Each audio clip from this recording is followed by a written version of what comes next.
All episodes of A Trial by Podcast are for informational and entertainment purposes only. Much to their parents' dismay, neither host is a lawyer, journalist, or investigator. Just two people with microphones and Wi-Fi. All actions discussed are alleged, and all parties are innocent until proven guilty in a court of law. For the full legal mumbo-jumbo, check the show notes. Hey, it's Ryan Reynolds here from Mint Mobile. Now, I was looking for fun ways to tell you that Mint's offer of unlimited premium wireless for $15 a month is back. So I thought it would be fun if we made $15 bills. But it turns out that's very illegal. So there goes my big idea for the commercial. Give it a try at mintmobile.com/switch. Upfront payment of $45 for 3-month plan, equivalent to $15 per month required. New customer offer for first 3 months only. Speed slow after 35 gigabytes if network's busy. Taxes and fees extra. See mintmobile.com. Good night, itchy eyes. Good night, sudden sneeze. Good night to your symptoms of allergies. Xyzal is the allergy medicine you take before bed. It provides powerful relief while you rest your head. Not just all night, but all the next day. Xyzal keeps working, keeping allergies at bay. And without those annoying symptoms disturbing your rest, you can wake up the next morning feeling your absolute best. Remember, be wise all. Take Xyzal. At night.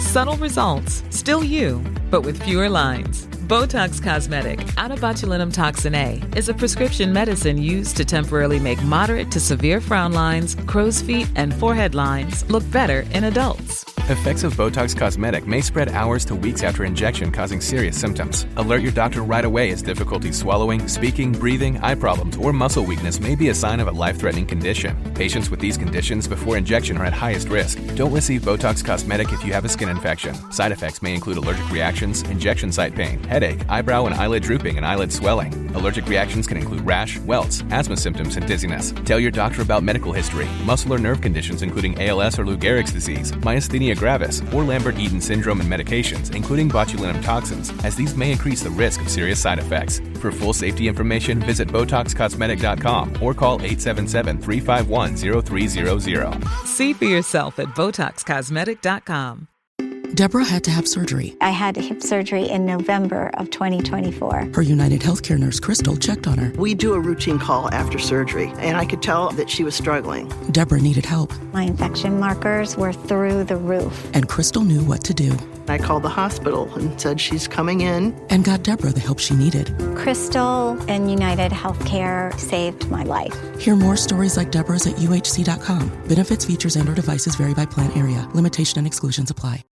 I'm Kelsey, and this is A Trial by Podcast.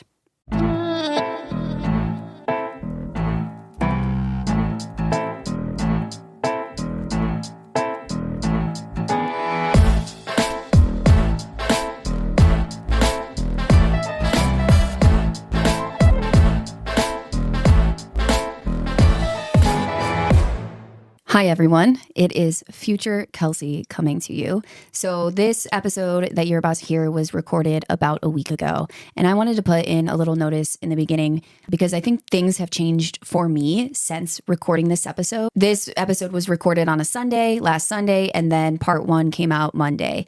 And I don't want to say I bit off more than I can chew with this case. I can chew it, but I feel like I rushed it on the timing. And of course, I had heard part 1. I wrote part 1. I recorded part 1. And, Emily and I edited part 1. So I heard it before it came out. But I always listen to our episodes after they come out. And after it came out, that was the first time I had already finished writing the rest of the script for the rest of the episodes. So I kind of felt more focused on it. And as I was listening to it, I was just unhappy with it.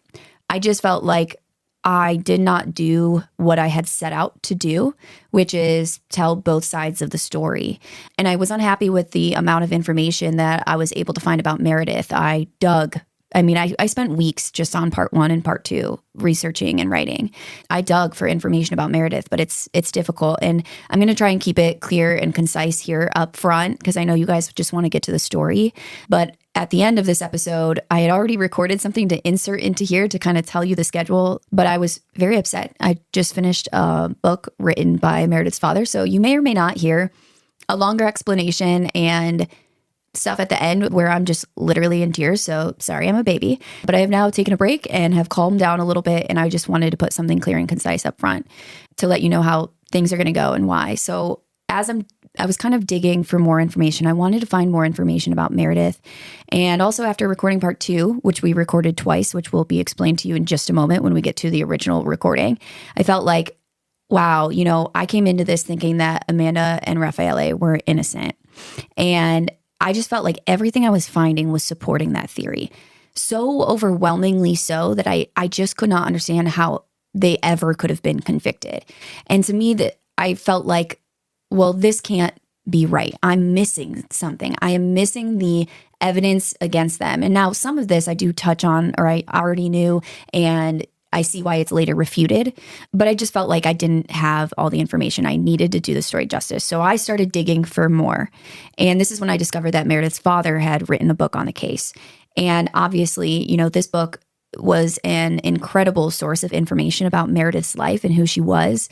And I just really felt like I missed the mark on that in part 1. And I've also since found more information kind of that goes against my bias, that points to Raffaele and Amanda. And I'm still doing more research and fact checking these things, because these are things that I read in the book, I've read from some sources online, and I actually put up a video asking people for their input of what the evidence is against them, because I felt like I was missing it. So I'm fact checking that information. I'm in the process of doing these things, but I am going to pretty much rewrite all the episodes that are coming out after this to include that information, because like I said, I am going into this with a bias, but I'm really, really trying to tell both sides of the story. So with all of that being said, I kind of want to let you guys know how this is going to go. So first of all, this is going to be the longest series we've ever covered. At first, I thought it might be 2 or 3 parts. It's going to be a lot. I'm going to try and make it in the shortest time period possible. But again, I learned a lesson about rushing things, and I'm going to take the time to make sure I'm doing it right. So in this episode, I focus a lot up on the interrogations of Amanda and Raffaele. There are no transcripts of this, so a lot of this is coming from them. So I decided to kind of leave this episode as is. I did insert some information, a few details that I felt were absolutely pertinent, but most of this episode is going to be from their perspective, their side of the story of what happened. Now, this Thursday, we are going to drop a bonus episode, part 3. And my goal in this episode is to rectify what I feel I did wrong with part 1. I felt like I really missed a lot of information, and I didn't do Meredith justice. And I want you guys to know this is coming from me. We did not get a single negative comment about that episode. And this is just coming from me. Like, I truly care about these stories. And that's why I think I'm going to leave my crazy, insane, crying, rambling thing at the end here, just because I feel like I want you guys to understand that doing these things right is important to me. So in part 3, which is going to come out this Thursday, so 2 days after you're listening to this, we are going to talk a lot more about Meredith, a lot more about her family's experience up until the point we're at in the story, which by the end of this part is going to be a few weeks after Meredith's murder. So I want to catch you up in part 3. Then everything after that, I don't know how many parts it's going to be, is going to include both sides of the story in a more cohesive way.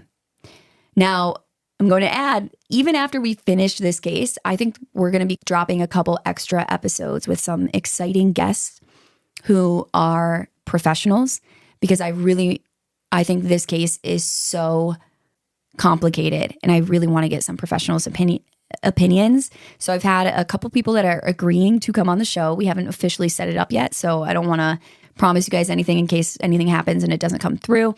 But the story has become very important to me. Reading Meredith's father's book and about Meredith has really affected me. And I know a lot of you guys love the deep dives, but I hope that, you find this case as important and as intriguing as I do, and that you guys not enjoy, but appreciate the amount of time spent on the details, because I think the details matter so much here. Okay, I'm already rambling too much, and I'm about to ramble for a few more minutes about this case from the original recording. So let's just get to that, and I'm going to try and clean up my crying mess at the end of the episode. Okay. Hello, everybody. It is just me here now recording part 2 of Amanda Knox. Why, you may ask? Where is Emily? Schedule conflicts? What happened? Is she on vacation? No, she just left my house. We just recorded 2 hours and 15 minutes for this episode together. 2 hours and 15 minutes, 15 written pages of content we just recorded.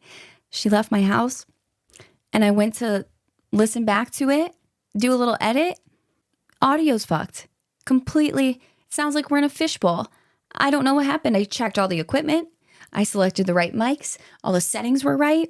Everything was right. I have no idea what happened. The entire 2 hours and 15 minutes garbage. Have to throw it in the trash. Yeah, so I am here alone and I'm going to re-record the whole thing right now for you guys after I just talked for 2 hours and 15 minutes straight. Still, I am excited to tell you guys this story because I think this episode, this is where we're going to get into the nitty gritty of it all. However, I am so bummed because I think having Emily here, who doesn't know the story and is hearing this all for the first time, is such a benefit. And hearing her questions and her reactions and her thoughts and everything as she's hearing stuff for the first time is so helpful and so interesting. And I felt like this was one of the best fucking episodes we've literally ever recorded. And it's just trash because the audio is so bad.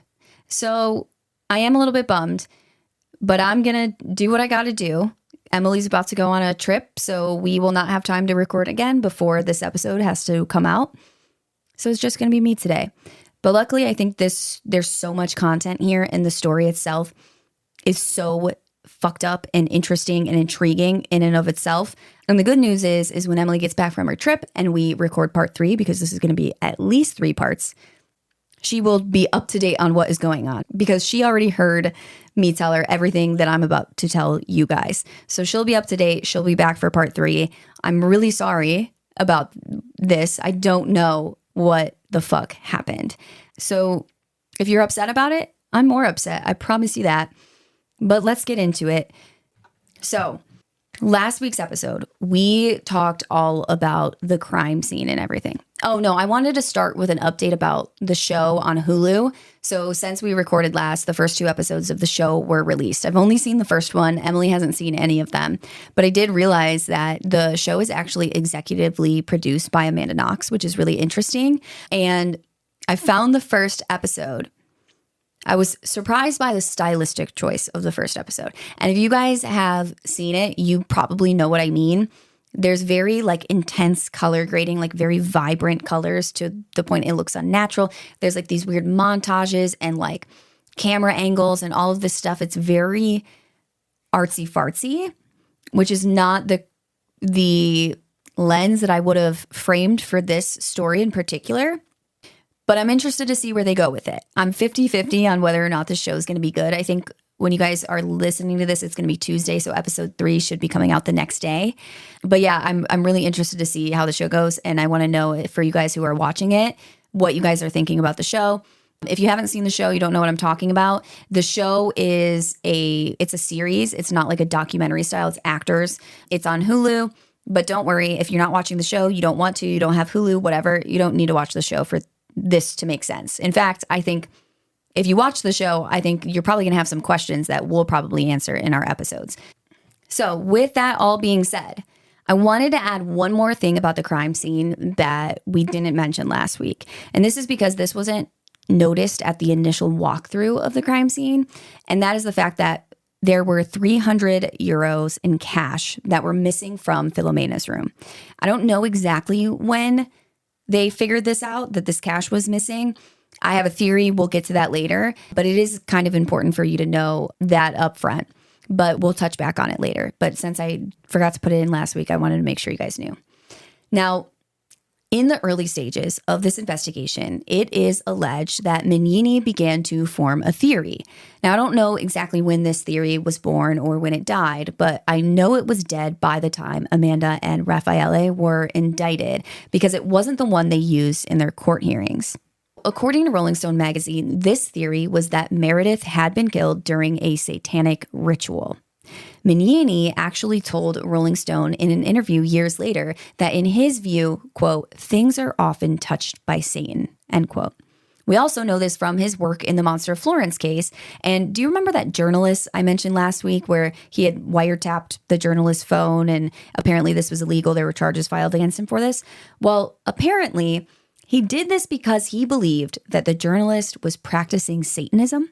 That's according to that Rolling Stone article. So that's really interesting. A lot of his really wild theories center around Satanism. And I wanted to note as well that even though I keep calling Mignini the prosecutor, his title in Italian is Il Ministro per la Pubblica, which is the public minister. And even though this kind of sounds like it's a religious term of some sort, the public minister is actually the lead prosecutor at trial, which is why I keep calling him the prosecutor. But he is also the one that leads the entire investigation. Now, in the U.S., this is different. There's the prosecutor, there's the DA, the district attorney, and there's the investigators. There's someone on the investigative team that is leading the team. But these are all different positions. In Italy, from what I'm reading, it seems like this is all one job. And to me, in this investigation in particular, I see how that causes some issues because there's no checks and balances happening when it comes to theorizing, collecting evidence, prosecuting, all of these things. There's no system of checks and balances. Now, I'm not going to claim I won't claim that our justice system is perfect by any means, but I just think that it's really, really interesting the way that they do it. And in this case in particular, I feel it leads to some issues. Now, before the first court hearing of Amanda and Raffaele, the Satanist theory, that whole part was dropped from the main theory for the most part, probably due to the fact that right around that time, Mignini was being investigated for those abuse of office allegations with all his other crazy Satanism theories. So I think the court was like, yeah, let's not do that again, sir. But still, during the investigation, Mignini held on to part of that. And during Amanda's trial, he later called her a, quote, sex and drug crazed she-devil, end quote. So there are still religious undertones in a lot of what he's saying. Just something to keep in mind.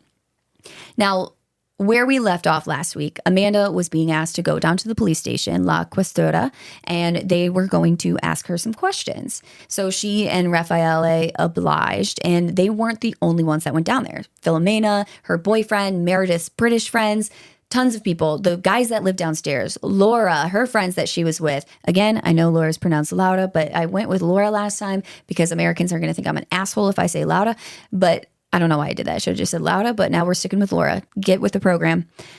So Giacomo and the other three neighbors, they had been visiting their hometown for the weekend. They were out of town. So like those four guys definitely didn't have anything to do with this.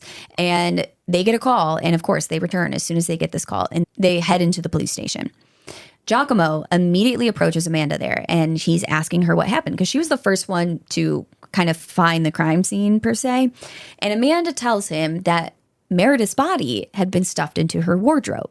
Because if you guys remember from last week, she wasn't understanding what they were saying in Italian. She just kept hearing body and wardrobe. And so she thought Meredith's body had been stuffed into the wardrobe. Now, by the time they're at the police station, this still hasn't been cleared up for her. She still thinks that's what happened. And we know that this is incorrect. She was found lying on the floor and her duvet cover was over her body with one foot sticking out. Now, when Laura arrived, she was not hysterical like Filomena had been. She hugged Amanda. She told her she was sorry for her loss. And according to Amanda, she basically like sits Amanda down. She's like, hey, you cannot say anything to the police about a smoking pot in the apartment because Filomena and Laura were both training to be attorneys. So they would lose their jobs over something like this. At least that's what Amanda says Laura told her. So Amanda ends up following this order, and we'll get to that part. But of course, this is later used against her to paint her as a liar. All of this, of course, is according to Amanda. This is what Amanda is saying Laura told her. So take with that what you will. But to me, this is a reasonable explanation. And even without this, I think any young person, I get why you would lie to the police about smoking pot in your apartment. While all of the people I mentioned that went down to the police station would be questioned at least once, over the next 5 days, Amanda would be, quote unquote, interviewed for over 50 hours in total. So on average, that's more than 10 hours a day. And by the end of it, she, Raffaele, and Patrick Lumumba would be imprisoned and charged with murder. So we're going to dive into the details of how this happened. But to be clear, the majority of this information that I'm going to tell you about the interrogations, so the next 4 days or so, most of this is coming from Amanda and Raffaele themselves. It's coming from their books. And the reason for that is none of these quote unquote interviews, I would call them interrogations, but the police call them interviews, none of them are recorded. None of them are transcribed. And you might be asking, like Emily did, isn't that against, like, shouldn't they be recording? Yes. Once someone is considered a suspect, a person of interest at least, their policy is that they should be recording all of these interviews. But what the police later say is, oh, well, they weren't suspects. They weren't people of interest. They were just witnesses. So I want you to keep that in mind while I go through and tell you what Amanda and Raffaele said happened, because I think that's bullshit. I think they were suspects. And also, by this point, by the end of this first day, their phones are tapped. Are you tapping witnesses' phones? Or are you tapping the phones of suspects? So it's really, really interesting. But I want to make it clear, because if you think Amanda and Raffaele are murderers, then you might just think all of this is bullshit. But I think it's really important to dive into the details of this. And personally, I think most of what they're saying, if not all of it, is true. And I think that'll become clear why I think that. And if you guys think differently, let me know nicely. I want to hear your thoughts, as long as you're not crazy. So when Amanda got to the station that day, she asked one of the detectives. Amanda is in the waiting room with everyone else, and I'm not really sure of the exact order of these events, but I do know that at one point, one of Meredith's British friends says to Amanda, I think she's like trying to console her, and she says, I hope she didn't suffer. To which Amanda responded something along the lines of, how could she not have suffered? She got her fucking throat slit. This was right after Amanda had asked one of the officers what happened, and the officer basically just slid their finger across their throat, indicating that her throat was slit. So a lot of people point to this as, wow, she's so cold and harsh and heartless. And who would say that? That is not her craziest moment of behavior. Let's say that. To me, that's not that damning of behavior. It's not that weird. I could see how you're like, what the fuck? Of course you did. You know, which I hate to say it, but I get why she would go there. Now, the British friends also later testified that they were extremely put off by Amanda and Raffaele's behavior in the waiting room. Apparently, Amanda was sitting on Raffaele's lap in the waiting room and cuddling up to him, and they would kiss every once in a while, like a peck, but still. This made everyone there uncomfortable, including Raffaele himself. In his book, he explains that he too found this specific behavior inappropriate for the time and place, and he felt uncomfortable being a part of it. But he knew that Amanda was extremely upset, and he didn't want to upset her more. So he decided to just not say anything, just to try and cheer her up. He says that looking back, he wishes he did say something, because it would have been better off for the both of them. Raffaele just tells Amanda jokes, trying to cheer her up, and he makes silly faces at her. So they're kind of like cuddling up with her on his lap, and every once in a while they're giggling in this waiting room. This is the day the body is found. Optimism isn't sunshine and rainbows. It's fixing things, changing the way we fix things. Rolled up sleeves, breaking through, growing power to meet growing needs, working to run the world on smarter energy every day, taking power where the grid's never been, then getting up and doing it again. Because if optimism never stops, then change can't either. GE Vernova, the energy of change. ¿Hablas español? Sprichst du Deutsch? Kann du Norsk? If you used Babbel, you would. Babbel's conversation-based techniques teaches you useful words and phrases to get you speaking quickly about the things you actually talk about in the real world, with lessons handcrafted by over 200 language experts and voiced by real native speakers. Babbel is like having a private tutor in your pocket. Start speaking with Babbel today. Get up to 55% off your Babbel subscription right now at babbel.com/Spotify. Spelled BABBEL.com/Spotify. Rules and restrictions may apply. Leading a business today means constantly adapting. On the Executive Insights podcast, brought to you by AWS, global leaders share how they're making tough calls, testing bold ideas, and putting innovation into practice, generative AI included. If you're looking for real stories behind what's working, this is it. Subscribe to the Executive Insights podcast today, available now on all major podcast platforms.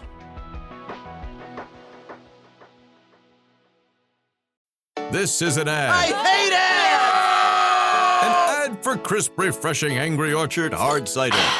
That is refreshing. An ad that interrupted your podcast. I hate being interrupted!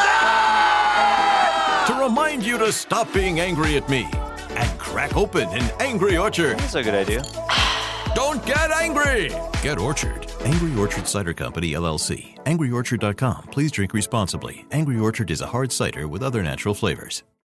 In my personal opinion, out of everything about their behavior that we've discussed like last week and everything we're going to discuss moving forward, in my personal opinion, this is the most inappropriate thing that they do. You guys might feel differently. I think this is inappropriate. I think it's offensive. I think it's going to affect everyone in that waiting room. I see why people are like, it seems like they don't really give a shit about what's going on. I think it's selfish. It's self-centered. They're not thinking about the appropriate way to act. Do I think this points to them being murderers? I don't know. And while maybe I would keep this in the back of my head, to me, this is definitely not evidence that they're murderers. It might be something that piques your interest, like, hey, we need to talk to them. We need to check their alibis. We need to do all of these things. But yeah, this is the weirdest thing. And I'm not going to really try to defend it. So at first, people are saying, earlier on in the day, Amanda and Raffaele's behavior is making them uncomfortable. They just don't seem like anything that bad happened. They seem a little bit sullen, but, it's fine. Then some claim that her behavior kind of shifted and seemed off, but in a different way. She started pacing and cursing and huffing and puffing, but all agree that she didn't really seem sad. She seemed angry, which Amanda says about this, that was true. She was angry. And she kind of explains in her book, she's like, there's fight, there's flight, and there's freeze. And I was in fight mode. I was angry. My roommate had been murdered. Someone came into my home, burglarized it, murdered my friend. I was angry.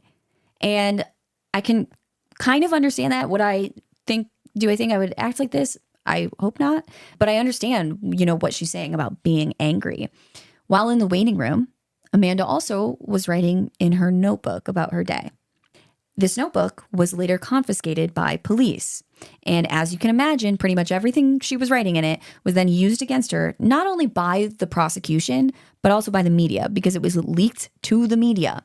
Now, I won't go over all of it, but one simple example of something she wrote in this notebook, and to me, the worst example I could find, is that she wrote, quote, I'm starving and I'd really like to say I could kill for a pizza, but that just doesn't seem right. Amanda, I think she's using dark humor to cope a little bit. As a fellow human that also uses dark humor to cope, that does seem you are acting a little blasé about the whole thing. I see why this is suspicious behavior to the detectives. I truly do. Now, Amanda briefly spoke with police that day, but it was nothing too notable. Mainly because they didn't have an interpreter most of the time, so they couldn't really understand each other very well. They did tell Amanda that day that, she was so close to Meredith being her roommate, and this made her an extremely important witness, and that they needed her help to find Meredith's killer. They tell her, look, Meredith has her friends, but they don't live with her. They don't know her routines. They just hang out. The other roommates, they're not really around much. They're not the same age. They don't know Meredith's friends. You're the one person that kind of sees a little bit of everything. And they are continuously telling her that she is the most important witness that they have and that they need her help to find Meredith's killer. Now, when I was telling Emily this, again, it was a great conversation, but we talked a lot about how, in our opinion, and this is if we're being extremely critical of Amanda, I get the impression that part of her, she liked this. I think Amanda liked attention. I think that let's say she has nothing to do with this, which you guys know I believe. I think her friend was murdered and the police are telling her, you're going to help us solve her murder. I think she wanted to know who killed Meredith. She wanted justice for Meredith. I think she wanted to help them find it. And I don't think she was very upset about possibly being the hero in this story. If I'm being honest, that's just my opinion. I don't know Amanda. Now, again, you can look at this totally differently if you think she's a liar and she's guilty and she's a murderer. But to me, I do think part of her, I don't think she was enjoying it. I don't think she was happy her roommate was dead. But with the circumstances being what they were, I do think she was happy to be the hero in the story if she could be. That's my theory. That's not from Amanda's opinion or perspective or her thoughts or feelings about this, but just me reading and trying to theorize what is going through her mind. That's my personal theory. That could be completely wrong. But the next day, on November 3rd, Amanda's mom tried to convince Amanda to fly back home to Seattle, but Amanda insisted on staying, saying that she needed to be there to help the police find Meredith's killer. She also says that she worked so hard to get to Italy, and she knew that she would never have this opportunity again, so she wanted to continue there despite her fear.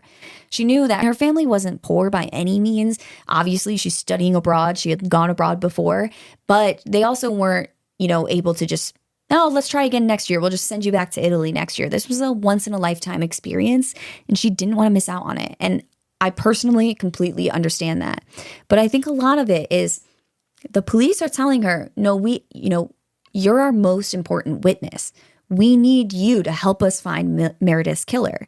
And they say this to her over and over again. And this is part of the reason that she stays. Even though most of Meredith's friends, like the British girls, they flew back home within the first week of the murder, mainly due to the fear that maybe the killer would target them. There's a fucking killer on the loose. I don't blame them. Now, because Amanda didn't want to go home, her mom decides that she would fly to Perugia. And so she buys a ticket. She's going to be there. I think it was in 5 days from this conversation. She would land in Italy less than a week later, less than a week after this conversation. But her daughter would already be in prison by then. That day, again, the day after Meredith's body was discovered, Amanda goes back to the police station for more questioning. This is when they ask if the girls would ever smoke weed in the apartment. Did you guys ever smoke? And Amanda's like, no, never. We would never do that. She lies to them.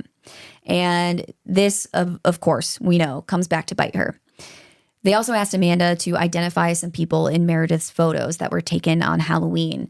But Amanda didn't really know a lot of the people, and a lot of them were in costume. So even if she did know them, she couldn't really recognize them.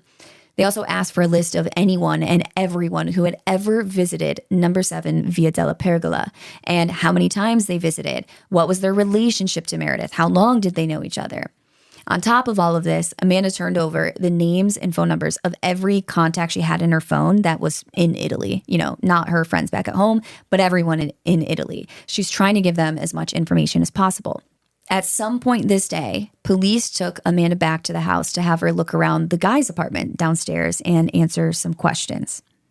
Before she was allowed to enter the home, they made Amanda put booties over her shoes to protect, the evidence, the crime scene, anything that might be on the floor. When she was done putting the booties on, she stood up, raised her hands over her head, and said, ta-da, as if she had performed a trick. Of course, investigators found this concerning, as did Emily. One of these investigators, a male investigator, would later claim that the way that Amanda bent over to put on the booties was sexually suggestive. I don't know if I believe that. I want this man to act it out and show me, and I'll let you know. However, I just think if you're looking at this young 20-year-old girl and like she's a sex-crazed lunatic, you might take things that aren't sexually suggestive and twist them in your mind on accident. But I digress.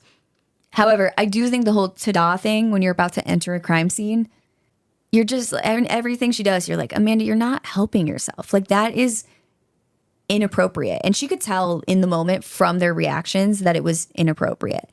And again, it's like whatever side you're on, you can look at this differently. Is she a complete psychopath that murdered her roommate and she just doesn't give a fuck so much that she's saying, ta-da, look at me, woohoo? Or is she just a very socially awkward young girl? I don't know. I kind of think she's just kind of an asshole. You know what I mean? Like, I think And I'm not talking about Amanda now. I'm talking about when she was 20 years old. I kind of think she just was kind of a nerdy, awkward teen that didn't get a lot of attention. Now she's kind of grown up. She's beautiful. She's in this new country. She's getting a lot of attention. I think she's really enjoying that attention. Any 20-year-old girl would. And I think she's just kind of an asshole because she's 20 and she's immature. And while some of you might be like, wow, you believe this girl is innocent and you're really tearing her down, I'm saying that to defend her. I don't think she's acting like this because she's a psychopath, because she has no feelings and she brutally murdered her roommate. I think she's acting like this because she's immature.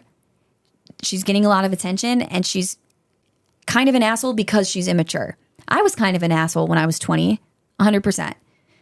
So that's just my opinion. Ta-da? No, don't do that. Does that make you a psychopathic murderer? I don't know. Now, they take her in the house and they basically have her look around and they're asking her some questions. And they take her into one room and they open up the closet and there's 3 large marijuana plants inside. And they say, so you guys never smoked weed? Huh? What about this? Now, Amanda tells them, she's like, I didn't know anything about those plants, which she says is true. She didn't know that the guys were growing weed down there, but they definitely would all smoke weed. And she does eventually admit to this to the police. They then take her into Giacomo's room and they start asking her questions about Meredith and Giacomo's relationship. They start with some basic questions. How long had they been seeing each other? Were they sexually active? Were they intimate? Was their relationship official? And then it started to go into more detailed things like, does she like anal sex? Does she use Vaseline for her anal sex? And Amanda's shocked by these questions and she's so confused. A large tub of Vaseline was found in Meredith's room. And apparently Mignini saw this and he's like, that must be for anal sex. And the conversation Emily and I had about this is, our theory on Mignini is that he's just kind of a pervert, but he doesn't act on it, which is probably good. But then he makes things that are not perverted because he's kind of a pervert in our opinion. Allegedly, possibly, maybe, probably not. But in my opinion, that's my theory, is that he's just kind of a pervert. He just looks at Vaseline in a girl's room. Do you not know what Vaseline? What? There's like a billion uses for Vaseline, and he goes straight to, this must be for anal sex. That's crazy talk. And Amanda's answering, she's like, I don't fucking know if they had anal sex. She's like, look, me and Meredith talked about boys, and she did know that they were intimate. Meredith had asked her for condoms once, so Amanda had given them condoms. So she did know that they were intimate, but she's like, we didn't talk about it in detail like that. I would have no idea if she liked anal sex. But I do know that she used the Vaseline for her lips.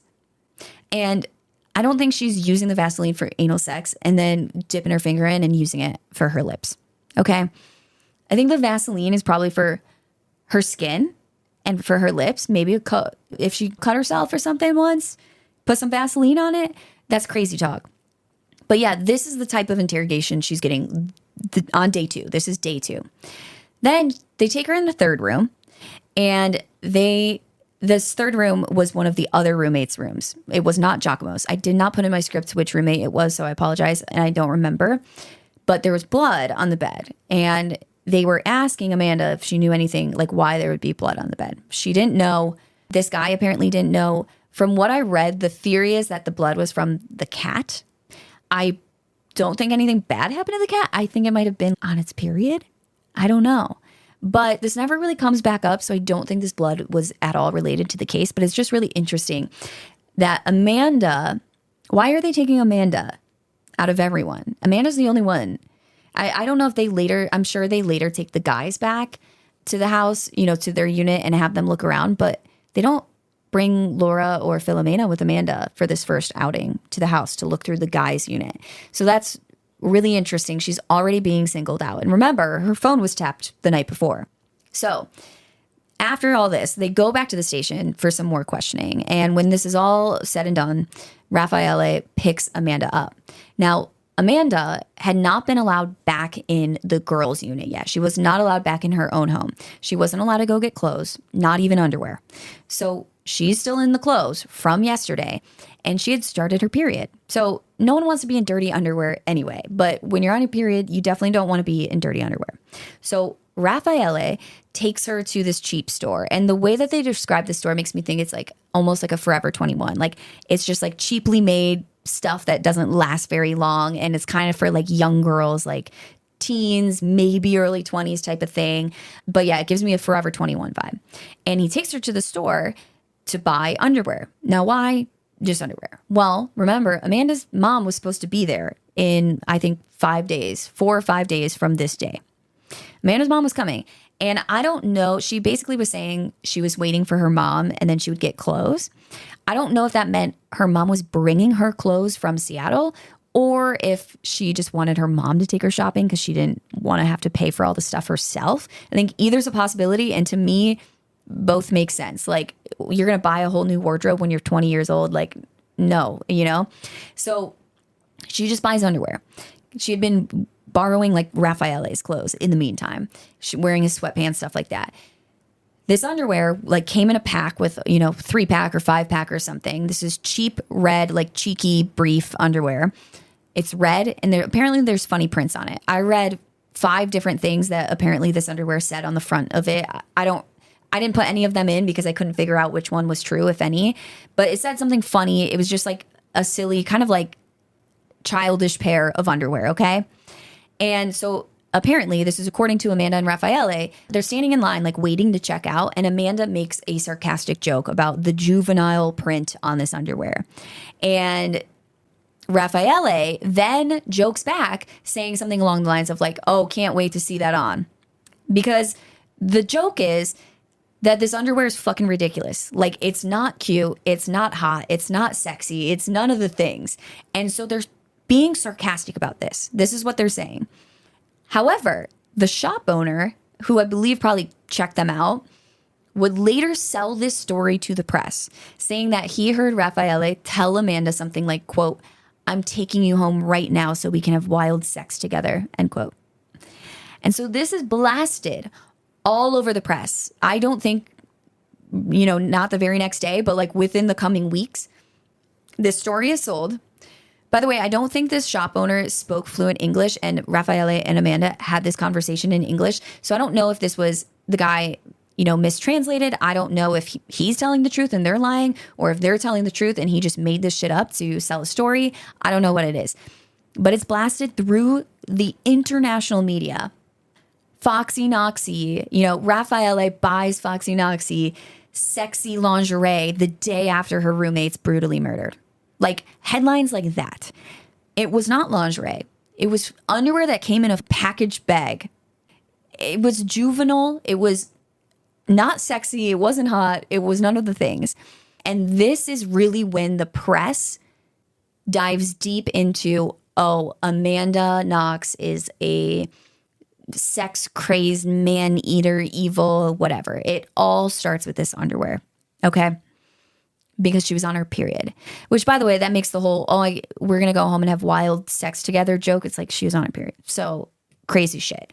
But that's where it really all begins when it comes to the media and Amanda Knox. Because we talked about in episode 1 how this story has become so much about Amanda and more than Meredith. And I hate that it is that way, but it also is reality that it is that way. And while I think the investigators and the prosecution are probably the main reason for that, the media is a huge part of that. The media does a lot of wrong here as well. So later that night, after purchasing this underwear, Amanda meets up with Laura and Philomena to talk. They're just comforting one another. They're talking about finding a new place together because they don't want to go back to the house even when it's released, but they're just like, we're never going back there. They start theorizing about, what might have happened, who did this. They're, talking it out. And they even started discussing plans for them to meet Meredith's parents when they arrived from England. After this meeting was over, Raffaele picked Amanda up and the pair went back to his place for the night. The following day, November 4th, so this is 2 days after Meredith's body was discovered, all 3 of the girls were taken back to the house to look around and answer some questions. Now, this is why I said it was interesting that only Amanda was taken to look in the downstairs unit. I don't understand why that is, but it's interesting. So they're asking them, like, Amanda, how did you find the house? How long had the door latch been broken? Because, by the way, just to clear up a minor mistake I made last week, I was talking about how she found the door open when she got home. And, you know, that door, you had to put a little extra oomph into it or it wouldn't stay closed. That was kind of incorrect. Really what it is that the latch was broken. So you had to lock the door or it would not stay shut. So when you got home, you had to unlock the front door, go inside, close the door, lock it, and then it would stay. But if you just went inside and closed the door, it would just swing back open because nothing would be latched until you latched that like deadbolt, basically. So they're asking, like, how long had the door been like that? They're asking them to go through the rooms, like, is anything out of place in the kitchen or the living room? I know Philomena definitely went through her room to see if anything was missing. I think my theory is this is when they realized that the 300 euro in cash was missing. Philomena was the one that would collect the rent money from the other girls, and then she would pay the rent. So I believe this cash was from, you know, one of the other girls gave it to her for rent, and that was missing. I'm pretty sure that this is when they figured that out. Now, at some point, officers ask Amanda to look through the knife drawer and tell them if any were missing. Again, interesting that they ask only Amanda to do this. Amanda had only lived there 6 weeks. The other 2 girls had lived there much longer than Amanda. Those were their knives and things. And it's important to note, this isn't like a knife block. It's not like a set of knives. This is like a miscellaneous knife drawer. So she's kind of like, she's not confused by the question, but she's like, I don't really know. And they're pushing her. And they're like, well, do any look out of place in the drawer? What? I don't get what that means. And Amanda's just kind of confused about the way they're asking the questions, but she starts to realize, she's like, oh, they're asking me to pick out which knife could have been the murder weapon. That's what she feels like. And this starts to upset her because then she starts to think about, is one of these knives the one that was used to kill Meredith and her throat was slit? Or is it a knife that's missing and I'm supposed to know that it's missing? I don't really know the knives that well. And her throat, and she starts to like picture this in her mind. Adobe Acrobat Studio, so brand new. Show me all the things PDFs can do. Do your work with ease and speed. PDF Spaces is all you need. Do hours of research in an instant with key insights from an AI assistant. Pick a template with a click. Now your prezzo looks super slick. Close that deal? Yeah, you won. Do that, doing that, did that, done. Now you can do that with Acrobat. Now you can do that with the all-new Acrobat. It's time to do your best work with the all-new Adobe Acrobat Studio. Get lost in the acoustic brilliance of 3D audio that surrounds you. Feel the embrace of the massage seats that adapt to your every move. Experience the warmth of a vehicle that welcomes you as you approach. We could tell you what makes a Lincoln SUV so extraordinary, but don't take our word for it. Take it on a test drive at the Lincoln Summer Invitation with exclusive offers on now, only at your local Lincoln retailer. You're tuned into Auto Intelligence, live from Auto Trader, where data, tools, and your preferences sync to make your car shopping smooth. They're searching inventory. Oh, yeah. They find what you need. They're gonna find it. You can make a budget for your wallet to help you succeed. Pricing's precise and true. So true. It's smarter car shopping. Ooh. Just for you. Oh, it's just for you. Ooh. Find your next ride at autotrader.com. Powered by Auto Intelligence. This podcast is brought to you by Carvana. Got a car to sell but no time to waste? Hop on to Carvana.com to get a real offer for your car in seconds. All you have to do is enter your license plate, answer a few quick questions, and if you accept the offer, Carvana will pay you as soon as you hand the keys over. They even offer same-day pickup in many cities. Save your time, score some cash, and sell your car the convenient way to Carvana. Pickup times vary. Fees may apply. Meredith being killed with one of these knives. And this sent Amanda into tears. She begins sobbing, hyperventilating. They had to walk her over to the couch and they're telling her to just try and breathe. And she says all she wanted to do was get out of that house. All I want to do is get the fuck out of here. Get out of where this happened, because she's starting to visualize it in her mind. And some reports even claim that she began hitting herself in the head. And you can look at this 2 ways. You can look at this as exactly how I just explained it, which is how Amanda explains it. And maybe she's hitting herself in the head, like kind of like, get this thought out of my head. Get this thought out of my head. Or you can look at it as, well, if she murdered her, maybe looking through the knives sent her into like a tizzy because it brought back memories of the murder. You can look at it either way. The day after this, November 5th, 3 days after Meredith's body was discovered, Amanda is interrogated again. And this interrogation, also not taped. None of these are taped. Neither were the ones before this, which again is against the police's policy. Now, they claim that this is because she wasn't a suspect yet. Of course, we know that her phone has been tapped for days. So that's not true. She was a suspect at this point, or at least a person of interest. During this questioning, Amanda alleges that tensions began to be raised. It starts to get in. The questionings are no longer just questionings. It's getting heated. It's getting intense. The investigators were shouting at her to stop lying, stop lying. And they're kind of pushing her further and further and further.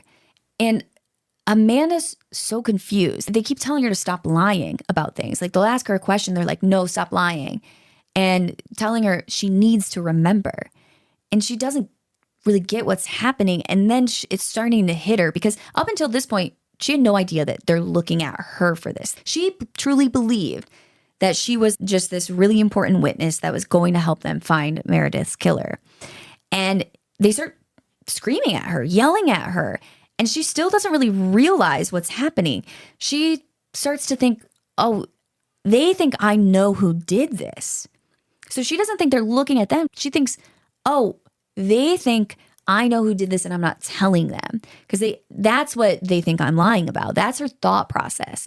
And this scared her. It really did. And at this point in the day, there's between 2 and 8 officers in the room at a time with her. She's by herself. She has no interpreter. This is all happening in Italian. She doesn't have a lawyer and she doesn't know her rights because she's not from Italy. She doesn't know anything about their justice system.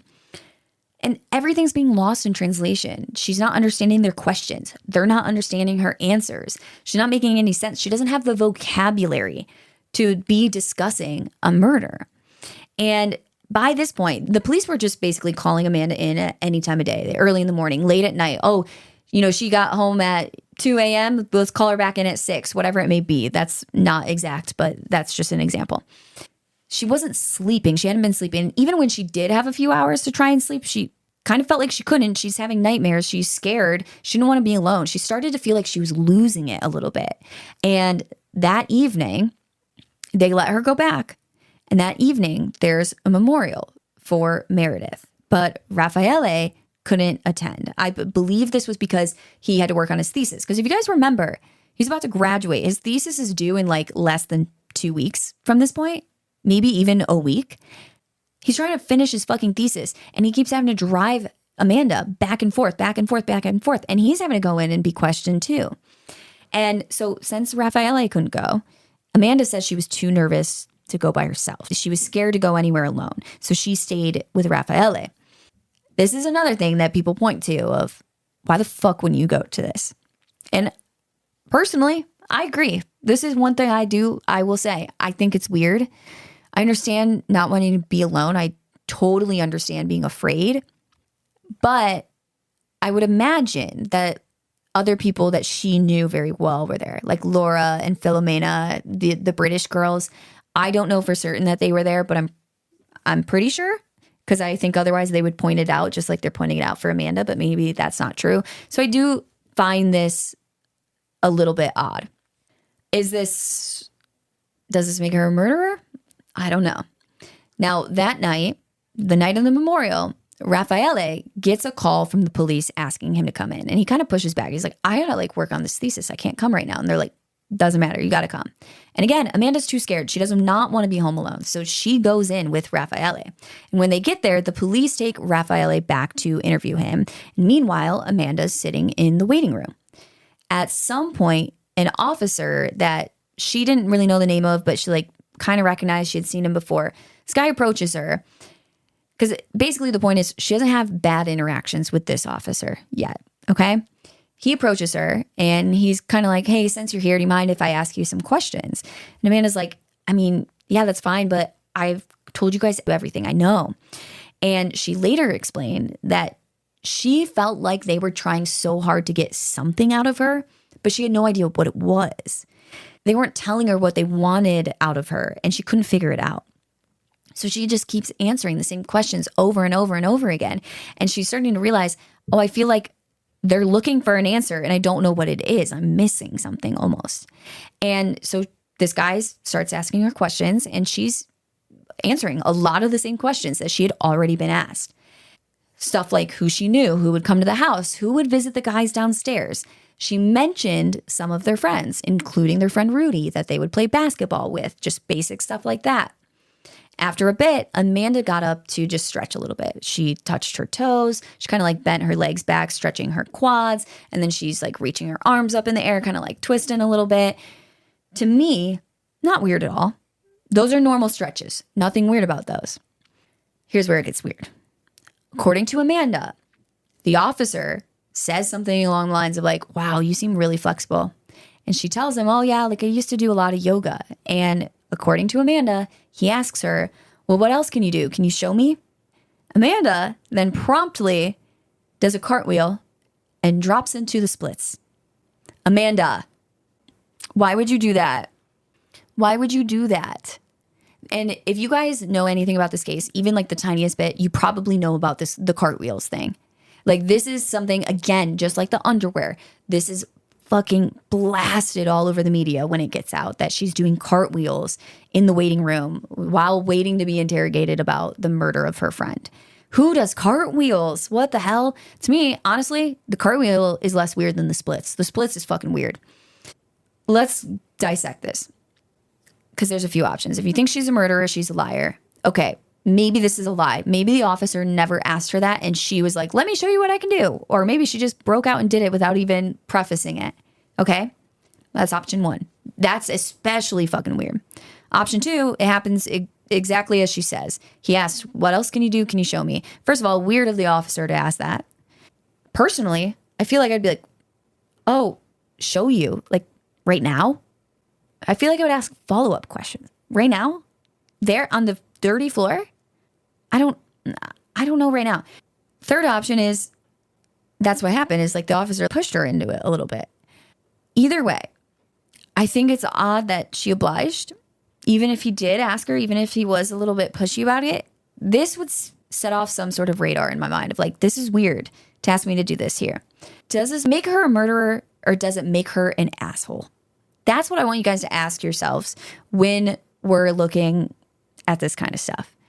And again, I'm going into it with the bias of, because I know the rest of the story that I'm going to tell you already. But keep those things in mind as we're going on and keep asking yourself that question. Is she a murderer or is she just a 20-year-old girl who is romanticizing a very dark situation and is kind of an asshole because she's immature?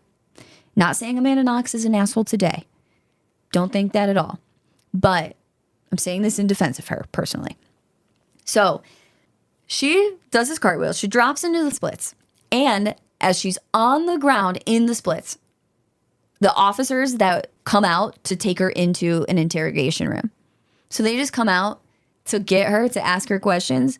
And she, like the investigators, these are the people like running the show. And she's just in the waiting room in the splits. Like, this is a bad fucking look for her. This is a bad look. So they take her back and they asked her to go through the night of the murder, pretty much minute by minute. She says she couldn't really remember things exactly. And so they kept like calling out evidence to prove her wrong and then like accusing her of lying. And the way she explains this in her book is her and Raffaele, since they met, they were doing the same things every day. They were smoking weed. They were watching movies together. They would cook, eat. They would have sex. Did I already say smoking weed? Yes. And they would go to sleep. And they did some variation of these activities pretty much every day. And so the days like blended together because it's like, which day is which? I don't know. They did the same things. So they're asking her, for very specific details, especially related to timing. One example is that Amanda said that she and Raffaele walked from her place to his place around a certain time. But the police are like, well, based on your cell phone records, that's not possible because of the cell phone data. But what's interesting about this is that both homes, remember, they're about a 10-minute walk apart. They both used the same cell phone towers. So they couldn't actually tell this. Like, that's how they try and like say where someone is using what tower their cell phone is pinging off of. Well, these homes would ping off the same towers. So they could see it pinging off certain towers, but it didn't tell them which house they were at. They could have been at either one. So this is bullshit. This is going to come back around. Remember that. Now, then they're asking, they're like, well, what were you doing at 6 o'clock? What were you doing at 6:10? What were you doing at 6:20? And she couldn't really remember. What did you do first when you got back to Raffaele's? She couldn't really remember what they had done first. She's like, I don't know if we started the movie or if we made dinner first. And again, they're doing the same things over and over. It's all running together. And the officers are like, well, remember, we need you to remember. What time did you cook? How long was the movie you watched? How many minutes was it? Did you watch the movie all the way through? Did you pause the movie? How many times did you pause the movie? How far into the movie did you pause it? How long did you keep it paused for before you went back to play it? Why did you pause it? You can't remember? Why can't you remember? You cooked first? Well, that doesn't make any sense because we saw you pause the movie at this time. So you couldn't have cooked first because if you paused the movie to cook, then you must have done it this way. Why can't you remember? Why are you lying to us, Amanda? Do you see how this goes? And they're being pushy like that. They're raising their voices. They're speaking rapidly. Most of this is in Italian still. And Amanda's like, I don't know. I just don't know. I just can't remember. I don't remember what we did and blah, blah, blah. One officer then holds out her hand to Amanda and says, let me see your phone. And Amanda hands over her phone because she doesn't understand what the fuck is going on. After this, the interpreter finally arrived. That is around 12:45 a.m. Okay, almost 1 o'clock in the morning. She had been being interviewed, questioned, interrogated in Italian for hours. For the fourth day in a row, maybe, without an attorney, without a parent, without an interpreter, all of these things. She's scared. She keeps asking to use the can I go to the bathroom? Because she's on her period. Not right now. No, not right now. No. Eventually, she just stopped asking. The questioning got so intense, it began to break Amanda down. After a bit, a new officer would come in. And this new officer, after a while, comes in and says, here's the thing, Amanda. Raffaele said that you left his apartment Thursday night and that you asked him to lie for you. And Amanda's like astonished. She's shocked. She's like, that is not true. I didn't ask him to lie. And she's just like mind blown because she didn't know Raffaele very long, but that was not like him. Why would he lie purposely to hurt her in something so serious? But of course, he didn't say that. Police had been pressing Raffaele just as hard in the other room, but he never said that Amanda left the apartment or asked him to lie. Though police had pushed him to a breaking point, just like they are about to with Amanda, and they made him question his own memory. And at one point, when asked if it was possible if Amanda left while he was sleeping, because they're asking him, did she leave? Did she leave at any point that night? No. Well, is it possible that she left while you were sleeping and snuck back in? And he said that he guessed that was possible. Now, it would be days before the realization hit him that actually that was not possible because Amanda didn't have a key to his building or his unit. So he would have had to buzz her back in. She wouldn't have been able to get back into the building without ringing his buzzer. That would have woken him up and he would have had to go outside and let her in. But this takes him days to realize. And by then it would be too late. The police had the statement that they wanted. But of course, in the moment, Amanda doesn't know any of this. She thinks that Raffaele has betrayed her. And now she realizes not only do the police think that she's lying about something, they think she's involved in the murder. They think she took part in this murder. She thought, well, for a while she had been thinking, they think I know who did this or I know something I'm not telling them. But now she realizes they think it was me and she's terrified. In his book, Raffaele actually talks about this night, saying that at one point he could hear Amanda sobbing from her interrogation room. And at one point, she starts yelling, "Aiuto, aiuto, help, help." She's yelling for help while being interrogated by the police this night, sobbing, hysterical. And they've pushed her to that point. She's devastated that Raffaele would lie like that. She's scared. Why would he lie like that? Why do they believe him? And investigators use this to their advantage. That was the purpose of them telling this to her. They're trying to push her further, and they're trying to break her. They are trying to break her. They start pushing harder. Where did you go? Where did you go after you left Raffaele's? Who did you text? She's crying that she never left. She didn't go anywhere. She was at Raffaele's all night. But she could tell that they were going to keep asking her those same questions over and over and over until she gave them a different answer. They kept telling her, "Stop lying. You texted Patrick," because they had taken her phone. "Who's Patrick?" "My boss," Amanda explains. Apparently, Amanda had deleted Patrick's message from her phone. If you remember, Patrick had texted Amanda that she didn't need to come into work. I don't know if it was a text or a call. I don't remember. She didn't need to come into work that night because it was a holiday. They were going to be really slow. So Amanda responds, "Okay, ci vediamo più tardi, plata," which is, "Okay, see you later. Have a good night." She had deleted the text message. Sus, a little bit sus. And I try to think, why would she delete this message? The only thing I can think of, and I want to know if you guys know the answer to what she says. She doesn't explain in her book why I think she deleted the message she sent to Patrick. I think the only thing I can think of is that this is 2007. So I believe this is a flip phone. This is T9 texting. And if you don't know what T9 texting is, I don't even know what to say about that. But I think it's T9 texting on a flip phone. I imagine these phones didn't have much storage. So maybe she's deleting, maybe it was like standard to just delete messages. I don't know. In 2007, I was 11, so I wasn't texting. So whoever was like an adult at that point, can you let me know? Would you often delete your messages just because it would fill up your phone? I don't know. That's my only theory. I do think it's pretty sus that she deleted this text message. So they're pressing her on why. Why'd you delete that text message? Why didn't you want anyone to know that you went to meet Patrick? How do you know Patrick? Does he know Meredith? How many times did he meet her? Did he think she was pretty? When did you go meet Patrick? She says, "I didn't meet Patrick. I stayed at Raffaele's."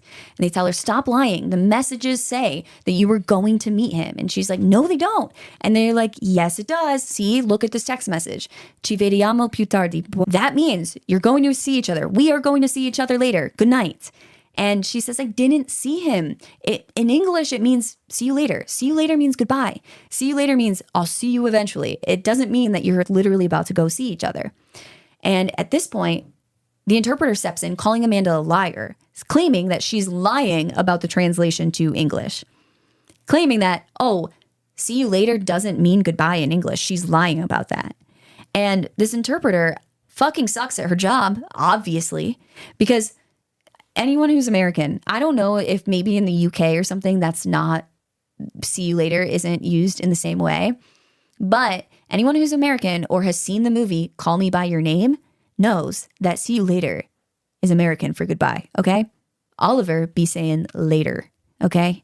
Elio's not happy about it. If you don't get that reference, watch that movie. And I know Armie Hammer is problematic, but we love T-Shao.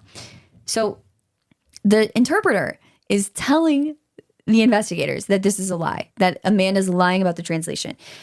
Emily and I talked about this text message last week. I said, "Emily, does anything sound off about that message to you?" Nope, not at all. Me neither. To me, see you later means goodbye. I probably said this to people when I was in Italy. Like, I probably said this to coworkers at the end of the day. I mean, it's just weird. The whole thing is weird. And this interpreter sucks at her job. Now, this back and forth about the text message goes on for a while, and they're pushing. Then they're saying, "Amanda, stop lying. Stop lying. Stop lying. Don't lie." She's like, "I'm not lying." And the interpreter offers a solution. She tells Amanda, well, maybe something happened and it was just so bad and so traumatic that you just don't remember. Maybe your brain's like trying to protect you from the memory of what happened because you saw something horrible. Now, this is where it gets interesting. Because when Amanda was a kid, she had broken her leg really badly. I think it was like she broke a bone completely through, which for a bone in your leg, I don't know which one it was. That's rough. And she had to go to the hospital. It was a whole thing. She didn't remember any of this afterwards. She didn't remember being at the hospital. She didn't remember hurting herself, nothing. And this was when she was a kid. So to her, this explanation is she's like, wait, that's happened to me before. So she starts to wonder, is that what happened? Did I see something and I just can't remember? Was I there when Meredith was killed? Did I leave Raffaele's and I just don't remember? And she starts to think on this and she starts to feel like that almost makes more sense because Raffaele would never purposefully lie to make her look guilty. It almost made more sense to her that, oh, maybe she just left and can't remember what happened. That makes more sense than Raffaele lying about her leaving. And the police are also telling her, oh, well, because of your cell phone data, we can see that you were at the house. We have hard evidence that you were at the house the night of the murder. And so that doesn't make sense to her because she doesn't remember being there. She remembers being at Raffaele. So now Raffaele is saying she left. The police are telling her there is hard evidence that she left and that she was at the house the night of the murder. And so she's thinking, maybe I just can't remember what happened. And at this point, they're yelling at her, just remember. And she's overwhelmed. At one point, she just screamed at them, I don't understand what the fuck is happening right now. One officer misunderstood this because he doesn't really speak English. He thought Amanda yelled, fuck you. So he just looks back at Amanda and yells, fuck you, back at her. One of the officers at one point smacks her on the back of the head, one of the female officers. You're lying. Stop lying to us. Who's Patrick? Did you meet Patrick? Where did you meet Patrick? According to Amanda, this female officer smacked her on the back of the head twice during this interview. They keep telling her, you know what happened to Meredith. You need to tell us. You're going to end up in prison for 30 years. We're trying to help you. You're lying. We need you to remember what happened. And finally, one officer, that officer who had apparently asked her to show him what else she can do, and she does the cartwheel, that officer, he's good cop. He's been good cop the whole time. He was so nice and casual in the waiting room. And he comes over to Amanda and he says, Amanda, I want to help you, but you have to help us. You know who the murderer is. You just need to remember you know who the murderer is.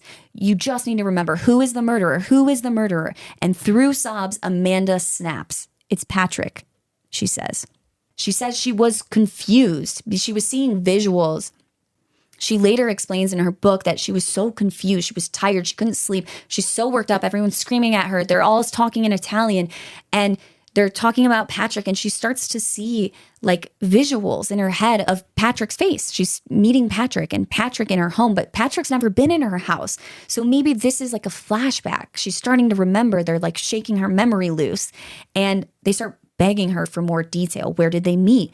What happened? All of these things. But Amanda didn't know any of the answers. She's like, I don't know. They ask her, where'd you meet? And she's like, maybe the basketball courts?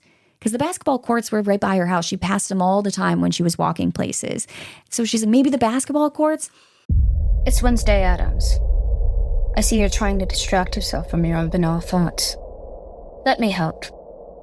Here's a recording thing made of my latest root canal.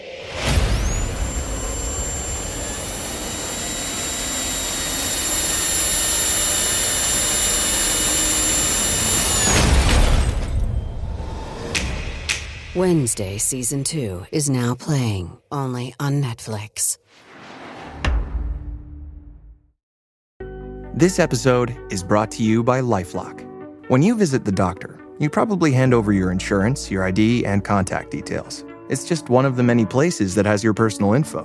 And if any of them accidentally expose it, you could be at risk for identity theft. LifeLock monitors millions of data points a second. If you become a victim, they'll fix it, guaranteed, or your money back. Save up to 40% your first year at LifeLock.com/podcast. Terms apply. It's back to school season and Clorox is donating 2 million disinfecting wipes to classrooms across America. Because back to school means things can get a little bit messy. Just ask kindergarten teacher Miss Gibson.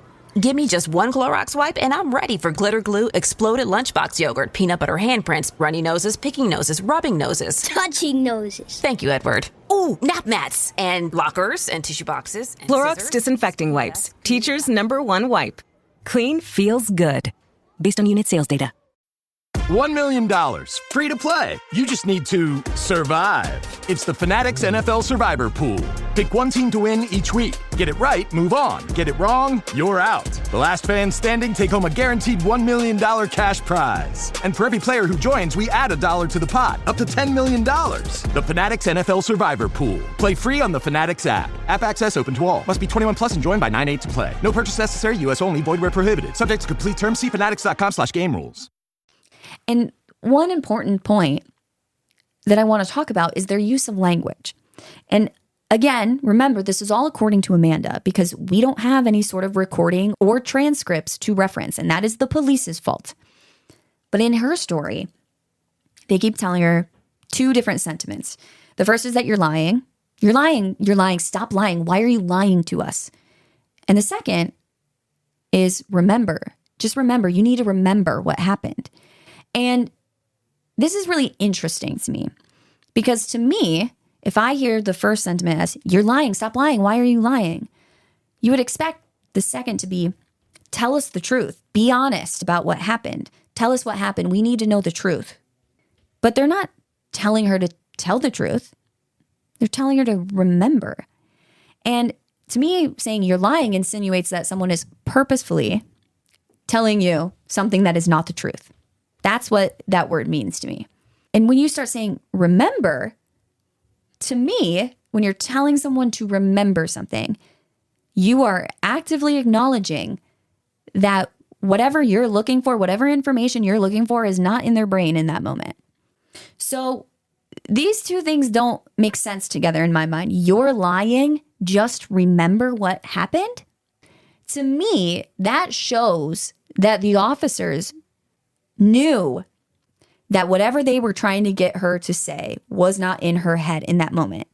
Now, do I think the officers think Amanda's innocent and they're just trying to blame a murder on this innocent young girl? No, not at all. I think these officers think that Amanda's guilty and they think that they are doing the right thing and they're trying to get justice for Meredith. And that's why I think this story is so interesting and so important to tell.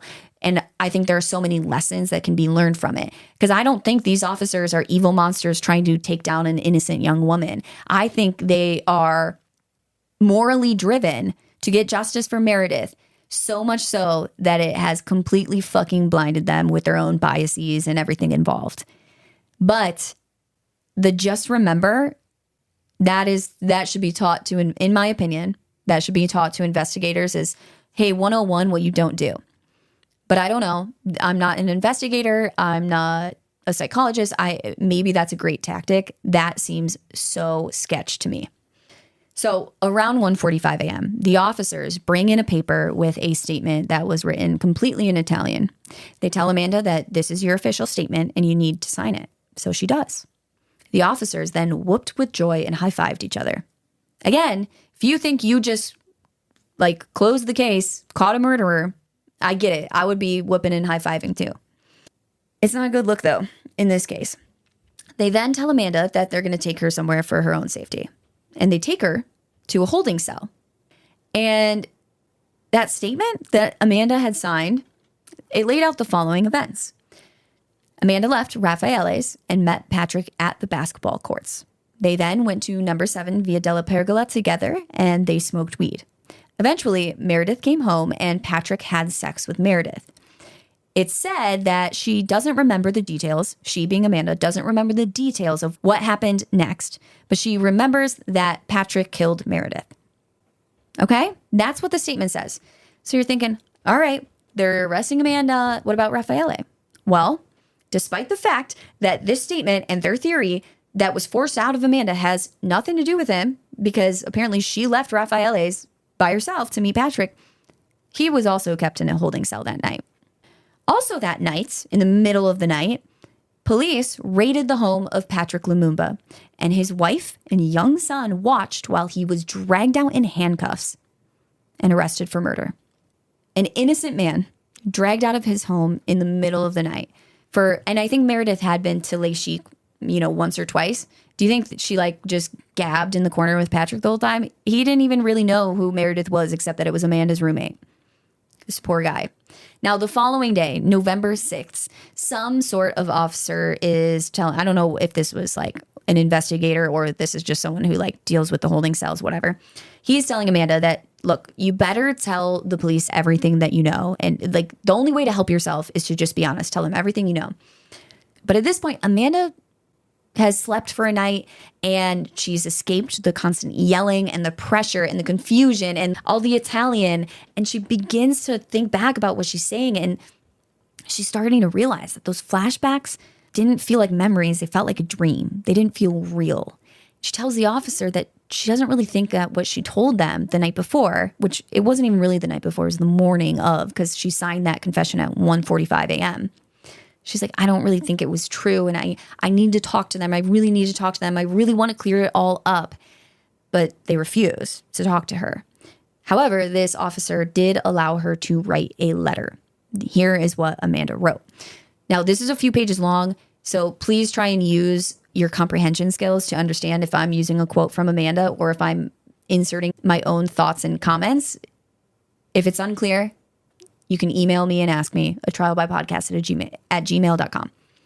So she writes, all of this is very strange, I know, but really what has happened is just as confusing to me as it is to everyone else. I have been told that there's hard evidence saying that I was at the place of the murder of my friend when it happened. This, I want to confirm, is something that, to me, if asked a few days ago, would be impossible. I know that Raffaele has placed evidence against me, saying I left him during the night of Meredith's murder. But let me tell you this. In my mind, there are things I remember and there are things that are confused. My account of the story goes as follows. Thursday, November 1st, I saw Meredith the last time at my house when she left around 3 or 4 in the afternoon. Raffaele was with me at the time. So Raffaele and I, stayed at my house for a little while longer, and around 5 in the evening, we left to watch the movie Amélie at his house. After the movie, I received a message from Patrick, for whom I work at the pub Les Chic.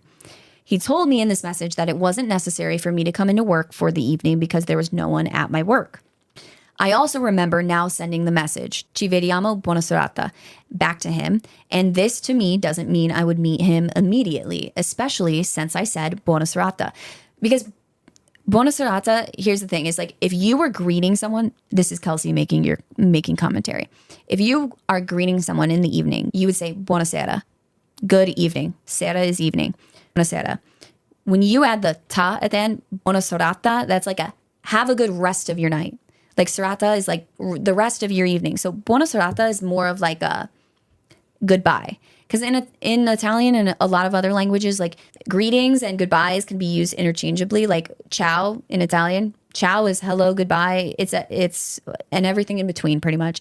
But buonasera and buona serata, like, and maybe this is not true to native Italian speakers, but to me, as an American trying to learn Italian, this totally makes sense. Like if I was greeting someone, I would say buonasera. And if I was leaving, saying bye to them, I would say buona serata. So, and every time I say an Italian word now, it doesn't even sound real because the going back and forth between the two languages is like making it really difficult for me. So sorry. But this makes sense to me. I don't know if it makes sense to native Italian speakers, but to me, that's exactly what I would have thought. Now, back to what Amanda's saying. She writes, what happened next, I know doesn't match up with what Raffaele is saying, but this is what I remember. I told Raffaele that I didn't have to work and that I could remain at home for the evening. After that, I believe we relaxed in his room together. Perhaps I checked my email. Perhaps I read or studied, or perhaps I made love to Raffaele. Amanda. I get it. She's just trying to be brutally honest to show that she's telling the truth, but like this is the stuff that they hold on to. Like they're going to disregard all of this and stick on to that one little fact. She continues, in fact, I think I did make love with him. However, I admit that this period of time is rather strange because I'm not quite sure. I smoked marijuana with him and I might have even fallen asleep. These things I'm not sure about. And I know they are important both to the case and to help myself. But in reality, I don't think I did much. One thing I do remember is that I took a shower with Raffaele, and this may explain how we passed the time. In truth, I don't remember exactly what day this was, but I do remember we showered and cleaned ourselves for a long time. Again, Amanda. She's not helping herself in some parts of this. She continues, he took care to clean my ears and dry and brush my hair. In regards to things I know for sure happened the night that Meredith was murdered, was that Raffaele and I ate fairly late. I thought around 11 in the evening, although I can't be sure because I didn't look at the clock. After dinner, I noticed a little blood on Raffaele's hand, but I was under the impression that it was blood from the fish. It was. After we ate, Raffaele washed the dishes, but the pipes under his sink broke and water flooded the floor. But because he didn't have a mop, I said we could clean it up tomorrow because we, Meredith, Laura, Philomena, and I have a mop at home. I remember it was quite late because we were both very tired, though I can't say the time. The next thing I remember was waking up the morning of Friday, November 2nd, around 10 a.m., and I took a plastic bag to bring back dirty clothes to go back to my house. It was then that I arrived home alone, and I found the door to my house was wide open, and this all began. In regards to this quote-unquote confession that I made last night, I want to make clear that I'm very doubtful of the verity of my statements because, which I don't know if she meant veracity, verity. She put actually she wrote verity, but I think maybe she meant veracity. Because they were made under the pressure of stress, shock, and extreme exhaustion. Not only was I told that I would be arrested and put in jail for 30 years, but I was also hit in the head when I didn't remember facts correctly. I understand that the police are under a lot of stress, so I understand the treatment I received. However, it was under this pressure and after many hours of confusion that my mind came up with these answers. In my mind, I saw Patrick in flashes of blurred images. I saw him near the basketball court. I saw him at my front door. I saw myself cowering in the kitchen with my hands over my ears because in my head I could hear Meredith screaming. But I've said this many times so as to make myself clear. These things seem unreal to me, like a dream. And I am unsure if they are real things that happen or are just dreams my mind has made to answer the questions in my head and the questions I am being asked. I want to repeat this part because I feel like it's super important. She says, to make myself clear, these things seem unreal to me, like a dream, and I'm unsure if they are real things that happened or are just dreams my mind has made to try and answer the questions in my head and the questions I'm being asked. But the truth is, I'm unsure about the truth, and here's why. Number one, the police have told me that they have hard evidence that proves I was in the house, my house, at the time of Meredith's murder. I don't know what this proof is, but if it's true, then it means that I am very confused and my dreams must be true. Pause quote. They don't have hard evidence that proved that she was in the house. In fact, I would go as far to say they have pretty much nothing to show that she was in the house. So that's where she's saying it makes no fucking sense that they have hard evidence that proves I was in the house because I don't think I was in the house, but maybe then I must be forgetting something if you have hard evidence that truly proves that I was in the house. Number two, my boyfriend has claimed that I have said things that I know are not true. I know I told him I didn't have to work that night. I remember that moment very clearly, and I also never asked him to lie for me. This is absolutely a lie. What I don't understand is why Raffaele, who has always been so caring and gentle with me, would lie about this. What does he have to hide? I don't think he killed Meredith, but I do think he is scared, like me. He walked into a situation that he's never had to be in, and perhaps he is trying to find a way out by disassociating himself with me. Honestly, I understand because this is a very scary situation. I also know that the police don't believe things of me that I know I can explain, such as, number one, I know the police are confused as to why it took me so long to call someone after I found the door to my house open and blood in the bathroom. The truth is, I wasn't sure what to think, but I definitely didn't think the worst, that someone was murdered. I thought a lot of things, mainly perhaps someone got hurt and left quickly to take care of it.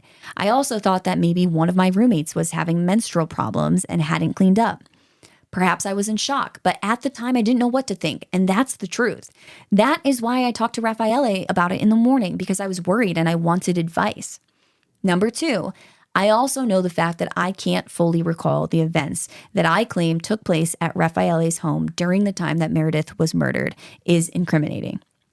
And I stand by my statements that I made last night about the events that could have taken place in my home with Patrick. But I want to make very clear that these events seem more unreal to me than what I said before that I had stayed at Raffaele's house. So she's saying, okay, maybe what I said about being with Patrick at the house is true, but like what seems to be true and what feels real to me and what feels like what seems to be my memory is being at Raffaele's with Raffaele. But she's saying, but like maybe the other stuff could be true. But you can just see the confusion. Number 3, she says, I'm very confused at this time. My head is full of contrasting ideas, and I know I can be frustrating to work with for this reason. But I also want to tell the truth as best I can. Everything I have said in regards to my involvement in Meredith's death, though contrasting, are the best truth that I've been able to think. Think of it this way. What am I supposed to think has happened when what I think is really true about myself and what I have done is told to me to be a lie? At first, I was scared, offended, and confused. But as time, shock, and panic came on, I began to try and think of other explanations. And it is because I have to think in this way that I feel at contrast with myself. There is one thing that I think in myself is true. But there's also another possibility that could be true. And I can't honestly think for sure what is what. I'm trying. I really am, because I'm scared for myself. I know I didn't kill Meredith. That's all I know for sure. In these flashbacks that I'm having, I see Patrick as the murderer. But the way the truth feels in my mind, there's no way for me to have known because I don't remember for sure if I was at my house that night. The questions that need answering, at least for how I'm thinking, are number 1, why did Raffaele lie? And for you, did Raffaele lie? Number 2, why did I think of Patrick? Number 3, is the evidence proving my presence at the time and place of the crime reliable? If so, what does this say about my memory? Is it reliable? Number 4, is there any other evidence condemning Patrick or any other person? Number 5, who is the real murderer? This is particularly important because I don't feel I can be used as condemning testimony in this instant. Pause quote. She is saying, who is the real murderer? This is important because I don't think probably don't know who the real murderer is. And she's asking, why did I think of Patrick? And we got a little bit more of this quote left, but just to interject, why did she think of Patrick? Because the police keep asking her about fucking Patrick. And then they're saying, stop lying. Just remember who it is. You know who killed her. Just remember. She had been saying that for days. She felt like they wanted answers out of her and she didn't know what they wanted her to say. She couldn't figure it out. And I think subconsciously she figured it out. They got to a point where they saw those text messages and they thought, it's Patrick. And they wanted her to say Patrick. And they got her to say Patrick. That's my opinion. Now, resume quote. I have a clearer mind than I've had before, but I'm still missing parts, which I know is bad for me. But this is the truth, and this is what I'm thinking at this time. Please don't yell at me because it only makes me more confused, which doesn't help anyone. I understand how serious the situation is, and as such, I want to give you this information as soon and as clearly as possible. If there are still parts that don't make sense, please ask me. I'm doing the best I can, just like you are. Please believe me at least in that, although I understand if you don't. All I know is that I didn't kill Meredith, and so I have nothing but lies to be afraid of, end quote. By the end of this day, she, Raffaele, and Patrick would all be in prison. The police held a press conference this day where they announced caso chiuso, case closed. They told the public that Raffaele, Amanda, and Patrick had turned to murder after a sexual encounter gone wrong, which is odd considering that Raffaele wasn't really a part of the statement that they had Amanda sign. What other evidence do they have against them? None. Yet. None. Now, they didn't know it yet, but from this first night in prison, Amanda and Raffaele would spend just under the next 4 years in prison. Now that investigators had their suspects in hand, it was time to build a case against them. So in the next episode, we're going to focus more on the media outcry, the circumstantial evidence, these insane fucking theories, the trials, all of that. But for now, I want to go through the physical evidence. We've talked a little bit about how the scene was found, but I want to go through the list of physical evidence that was collected because there are some things that I haven't mentioned to you yet. Now, keep in mind, at the time of the arrest, they have really only collected the evidence, but it's going to take time for them to process it all. So none of this evidence has been matched to anyone at the time of, Raffaele, Amanda, and Patrick being sent to prison. So let's start with the prints. There's a bloody palm print that was found on the pillow that was underneath Meredith's body. this was Meredith's blood. Who can leave a bloody palm print? Well, she had to have been stabbed already. This is the killer's palm print. Spoiler alert, this bloody palm print does not match Raffaele, it does not match Amanda, and it does not match Patrick. Okay? And it doesn't match Meredith. Now, in total, in the house, 61 usable fingerprints were collected. Only 13 of these were not from the roommates or frequent visitors. Okay, so all the others, these were non-suspicious fingerprints that made sense that these people were there. As for the other 13, actually out of all 61, obviously, none of these matched Patrick Lumumba. Only one print from these 61 fingerprints matched Amanda, and it was found on a water glass in the sink. A few of Raffaele's prints were found on the outside of Meredith's bedroom door, which, remember, they were standing outside of her door and trying to get her to answer, knocking on her door. Raffaele tried to break it down, but his cute little nerdy butt couldn't do it. Okay? It made sense that his fingerprints would be on the outside of her door. None of Amanda or Raffaele's prints were found in her room. Now, the last thing I have about prints is something that we're going to have to come back to later, but there were some unidentified shoe prints found in blood at the home, and there were more unidentified shoe prints that were not visible to the naked eye, but were uncovered with luminol, okay? Now, as for DNA evidence, there's a lot. There was one DNA profile that was found all over the crime scene. It matched the profile from the vaginal swab taken from Meredith, and therefore, this is likely the killer's DNA, of course. The DNA profile was found inside Meredith. It was found on her bra that had been cut off of her body. It was found on the left sleeve of her shirt. It was found on her purse, on the pillow beneath her body, and in a few other random areas in the room. So this could have been skin cells, it could have been saliva, it could have been sweat, could have been anything. It's all over the fucking place, though. It's all over the place, though. And so knowing that, this is one DNA profile in all of those spots. And I should also mention, it's also the same DNA profile as the shit in the toilet. So knowing all of that, let's think back to the police theory that was laid out in the statement that Amanda signed. Thinking about that, whose DNA would you expect this to be based on that theory? Well, that theory was that Patrick had sex with Meredith and then he killed her. So you would expect this to be Patrick's, right? You'd expect that bloody palm print to be Patrick's, right? The police hadn't tested it yet, but it's not Patrick Lumumba's. It's not Raffaele Sollecito, and it's obviously not Amanda Knox's. She doesn't have any sperm. So you have 3 people arrested for sexual assault and murder, and none of them matched the DNA profile found all over the crime scene and inside the victim's body. Great job, police. So you're like, oh, they're innocent, right? Obviously. Well, I'm going to switch it up on you because the bra clasp that had been cut off, remember, it was cut off of Meredith's body. This is like the hook from the back of the bra. It's maybe like 1 inch by 1 inch, maybe even smaller. Remember, this was not collected for 46 days. This bra clasp was found to contain 4 DNA profiles. 1 was Meredith's DNA. 2 have never been identified, like have never been matched to anyone. However, they were 2 male profiles. And the 4th DNA profile on the bra clasp was eventually matched to Raffaele Sollecito. Now, this was not matched until weeks after he was arrested, maybe even months, possibly. But we're going to come back to this. So that is the only evidence of Amanda and or Raffaele in Meredith's room.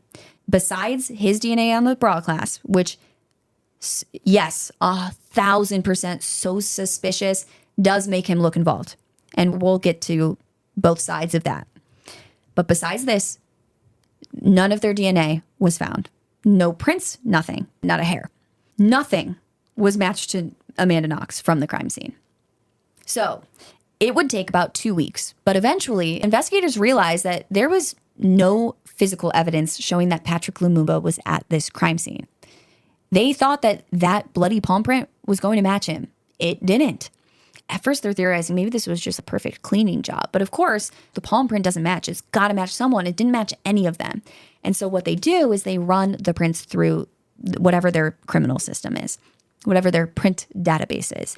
And they get a match to a man named Rudy Guede. Now, everyone says Guede, Rudy Guede. When he says his own name, he says Guede. I'm combining them. I'm saying Rudy Guede. All right? Take it or leave it. So the prints are matched to Rudy Guede. And the reason that they had his prints to match him to is because they're on file from multiple previous arrests. He had burglarized an attorney's office by breaking through a second floor window, just like Filomena's window. Now, this is really interesting because one of the police's theories, like early on, was that, oh, well, this burglary was obviously staged. And we know that because a rock is thrown through a second story window, who can scale up the side of this rock building in order to get in? And with that, that's part of the reason they started looking at, they said, well, who would stage a fake break-in? Not someone who actually had to break into the house. Why would you stage a fake break-in if you had to break into the house? It would be someone who has access to the home. Well, who could have access to that home? You could argue the 4 guys that lived downstairs, but they were out of town that weekend. You could argue Laura, but she was out of town that weekend. You could say Filomena, but she was with her boyfriend and his friends and multiple people and had an alibi. So you could say Amanda. Amanda could stage a fake break-in. She would want to make it look like whoever did this didn't have access to the home. So this is interesting that Rudy Guede, whose bloody palm print is found at the scene, has previously been arrested for breaking through a second-story window. Now, he also burglarized an apartment, and when he was confronted by the owner, he threatened them with a pocket knife. This is also interesting because Raffaele Sollecito, he liked to collect knives. He had done this since he was young. And he wore a pocket knife on his belt, like he had a little belt holster, like a total nerd. And one of his last interrogations, while he's in the waiting room, they realize the knife and they confiscate it. And their first theory is that that knife was the murder weapon because a pocket knife kind of fit. Well, Rudy Guede had burglarized a home, and when he was confronted by the owner, he threatened them with a pocket knife. And he's breaking into second-story windows. Okay? The math is mathing here. He had also once been arrested after being caught with stolen property, so he wasn't arrested during the burglary, but he had the property. And just days before Meredith's murder, on October 27th, he was arrested for breaking into a nursery school. He was caught in the school by police carrying a 28-centimeter knife that he had taken from the school's kitchen. But astonishingly, he was quickly released after this, like within a day or two after this arrest, which this went against all protocol. Based on his criminal history, he should have been held until there was some sort of, I don't know what they called it there, like but bail or bond hearing of some sort. This didn't make sense. This was not normal protocol. And many speculate that the reason for his release was that he must have been a police informant because he was kind of like, not in the best scene. Obviously, he's a freaking burglar. There's no way to know for sure. But the leading theory is that he was a police informant. Therefore, he got off easy and they released him right away because they needed his help gathering some sort of information. I don't know what it was, like with drugs or gangs or what. There's no way to know for sure. But what I do feel pretty certain about, is that if he had not been released against protocol, I feel like Meredith Kercher, there's a good chance she would still be alive today. Now, it wasn't just his print at the scene. There's the bloody palm print. And it's going to take them a while to test all the DNA. But we're also going to find out that the poop belonged to Guede. And most damningly, that DNA profile from the semen that was found inside of Meredith's body and the same DNA profile that was all over the fucking room, this was all later matched to Rudy Guede. And if you remember, Guede was friends with the guys downstairs. They would play basketball together sometimes. And he had met both Meredith and Amanda pretty briefly a couple of times, but that's it. If you remember, Amanda had gone to the basketball courts with the boys from downstairs. This is when she's introduced to Rudy. There's another time where they go downstairs to hang out. She walks in. All the guys are laughing. All 4 of the roommates plus Rudy. They're all laughing when she walks in. She's like, what's going on? They're like, oh, don't worry about it. Meredith came down later that day. They never exchanged phone numbers. They never hung out outside of that. Nothing like that. And after matching the prints to Guede, a warrant for his arrest was issued. And his name and photo were plastered all over the news. But Rudy's nowhere to be found. So they ended up tracking down a friend of his, and they had this guy Skype Rudy while they listened in. And this friend told Rudy that, hey, police are looking for you. They think that you had something to do with the murder of this girl. And he asked Rudy, he's like, what happened? You got to tell me what's up. And Rudy tells the friend that he had fled to Germany right after Meredith's murder. And he says that he didn't do this because he killed Meredith, but because he was at Meredith's house the night of the murder. He says that she had invited him over and the two had consensual sex. Then his stomach felt sick from a kebab that he had eaten earlier, so he went to the bathroom. This episode is brought to you by KPMG. Making an impact is how KPMG helps make the difference. KPMG applies advanced tools and strategic thinking to convert data into actionable knowledge and deliver value by improving performance through transformation, modernizing processes with technology, harnessing the power of data, navigating complex M&A transactions, and enhancing trust among stakeholders. Go to kpmg.us/advisory to learn more. KPMG. Make the difference. Another switchback. Wait, this isn't the top. Where's the summit? Why am I doing this? At REI Co-op, we believe there are places within ourselves Almost there. You got this. that we find only outside. Wow. This is worth it. We have the gear, inspiration, and advice to help you get there. REI Co-op. Visit rei.com. Claptrap here. 2 big things are coming this fall. Borderlands 4 and Spotify Wrapped. So stop listening to that one playlist that reminds you of your ex who only made you cry. Talking about you, Veronica. And pre-order Borderlands 4, coming out September 12th. Rated mature.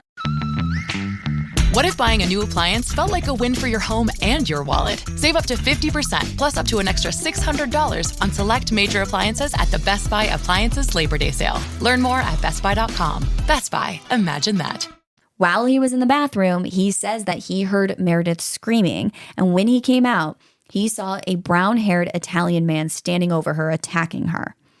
This man immediately runs out, apparently, and Rudy says that he tried to help Meredith. And when he realized that there was nothing he could do, he just ran out, fled to Germany because he knew that he would be blamed for this murder that he claims he didn't commit. Now, obviously, Rudy Guede is a fucking menace and a fucking liar. And I think that those are 2 appropriate uses of the F word, so don't come at me for it. But here's where it gets interesting. Guede had seen the news coverage about Patrick, Raffaele, and Amanda being arrested. And he tells his friend, and again, remember, Rudy doesn't know that the police are listening.